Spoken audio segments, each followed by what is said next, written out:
Hello, Internet! Welcome to another one of these things.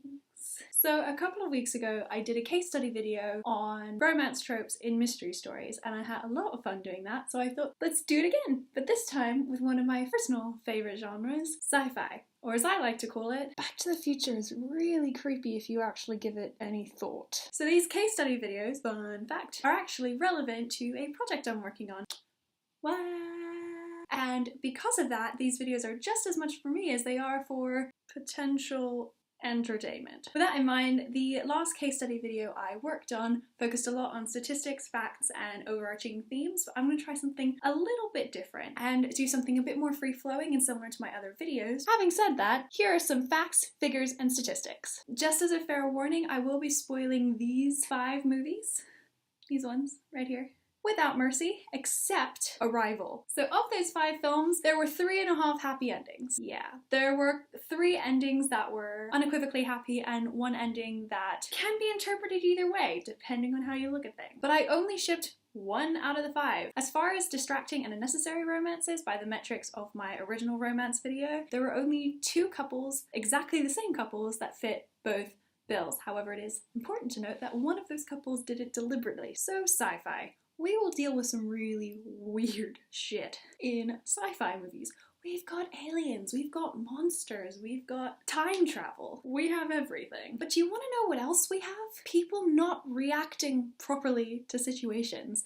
Has anybody else noticed this? Is it just me? Because I noticed so many moments in these movies where I felt like people should have been freaking out, but they weren't. For a relatively low-key example, in Arrival, Louise mentioned something about why her husband left her, and Ian, who has been, you know, crushing on her for the entire movie, says, "Wait, you were married?" and then completely forgets about it and moves on with his life. It's never once brought back up, and so I kind of wonder a minute, why did you ask? It's like, it's not important from that moment on. But then things get weird. So think about the end of Back to the Future when Marty says something about how, oh, my dad's never stood up to Biff in his life, and Doc Brown goes, wait, never?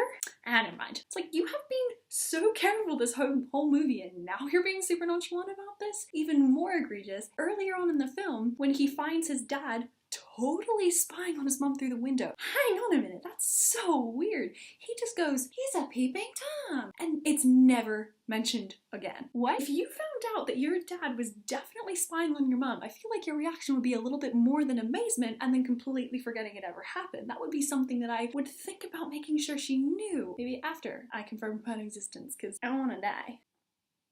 And then in The Circle, when May is drinking this energy drink and then the nurse just casually says, oh, it's in the sensor you just ingested, and she just goes, that's all it is ever mentioned about it. See, at least Marty McFly knew that it was a bit weird that his dad was peeping Tom. What is with these characters coming across these objectively crazy situations and just completely forgetting about it? I get it, we've got aliens, we've got time travel, things are more important, but I feel like if you've got a literal sensor implanted into your body without your consent, you'd have a little bit more to say than just something there.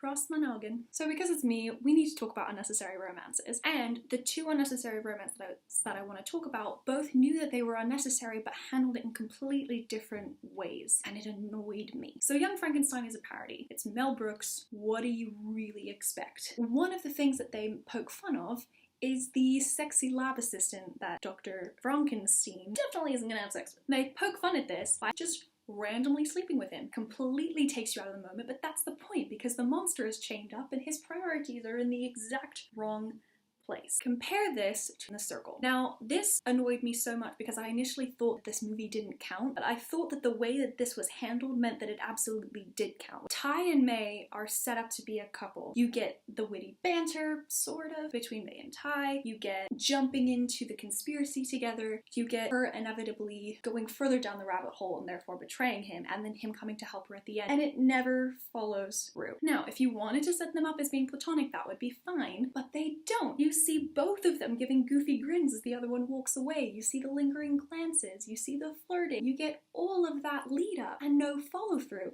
And I don't think that you'll ever hear me say this about anyone again, but why didn't they just fuck already? Like seriously, you just drop the plot thread and it's so annoying. So because I can tend to keep doing this actually is something I've noticed while working on my dissertation thesis. A lot of times characters and plot threads are just dropped and you think that must mean something. Compare in Arrival, the narration with Ian. It's the only time Ian ever narrates in the movie. The rest of the narration is done by Amy Adams. He starts talking about her accomplishments, not their accomplishments. And I just kept trying to work out, this has to mean something because it comes out of nowhere. This was done deliberately. Why was it done? But with The Circle, you could kind of tell it was based on a book and they had to chop things down because it just felt like there were things you were constantly missing. Plot threads that jumped from point A to point B without any real setup, and you think to yourself, that feels like it should be expanded on, and it probably was in the book, but it certainly wasn't on screen, and I feel like that's something that they thought that they were doing. If they said, oh, we need to build this up so that this thing at the end makes sense, except for the thing at the end makes no sense. Because as far as I'm aware, they even changed the ending of the book. So it comes across as a completely dropped plot thread, and then every interaction they've had before no longer makes sense. And unlike the narration in Arrival, in this case, there's no purpose to it. There's no reasoning behind it. The whole point of me going on this rant is that, well, unnecessary romance is super annoying. What's even worse is setting something up to not follow through. If you're gonna set up a romance, make them fuck. So as promised, we're gonna talk about Back to the Future because I have some things to say. So we all know the creepiest thing about Back to the Future is that his dad's a peeping Tom, right? Right? Nope. His mum is the creepiest part of Back to the Future, and here's why. They mention his mum as having a massive Florence Nightingale effect complex about pretty much every guy she meets, but that's not it. It's a rescue romance fantasy. She doesn't care which side of the rescue she's on. Her dream is rescue. So she's got this Florence Nightingale effects with George when they first meet. Because he gets hit by a car, she gets to nurse him back to health. That's full-on Florence Nightingale effect and happens again with Marty. But why does she keep falling in love with Marty? Because Marty keeps saving her and other people. He punches out Biff. He stands up to bullies, saves her from assault. And it's so obvious that Marty even figures it out and uses it. He says, I'll assault my mother so you can save her life. And even though it's not Marty doing the assaulting, that is exactly how she falls in love with George when he saves her from Biff. So it's not her having this Florence Nightingale effect. She's obsessed with rescue. The whole time I was thinking to myself, and it became creepier and creepier the more it just kept happening. That gets a little fucked up if you think about it. It's a really fun movie and I like it a lot, don't get me wrong. But if you really think about the relationship and what's going on in their heads, you just have to think to yourself, wow, so creepy. So that was my case study on romance tropes in sci-fi movies. I had so much fun watching these movies, especially one in particular, which I am obscenely biased towards, and I did not realize how biased towards this movie I was until I was taking notes on it. And that was my favorite couple award, and that award goes to Louise and Ian from Arrival. They were the only couple I shipped. I felt it so hard. I want them to be together so badly, but I also love tearing movies apart, and it's the only movie where my notes are all, I love this movie so much, holy shit, this is genius. I didn't realize how much I love this movie until I went back and watched it again, so holy shit, if you haven't seen this movie, go and watch it right now, it's amazing. Of course, if you do want to read those incredibly biased thoughts, be sure to check out my blog, because over the next few days I will be posting my every thought about that movie and the other 4 movies that I watched for this video. So I will put the link to my blog in the description box below if you want to check that out. I've also linked all of my social medias down below as well, so be sure to hit me up. Thank you so much for watching this video. I really hope you liked it. If you did, please don't forget to hit that subscribe button. Still have no idea where the subscribe button is on my general screen, but click it. It'll be fun. And I post new videos on Thursdays. Thank you again so much for watching, and I will see you next week.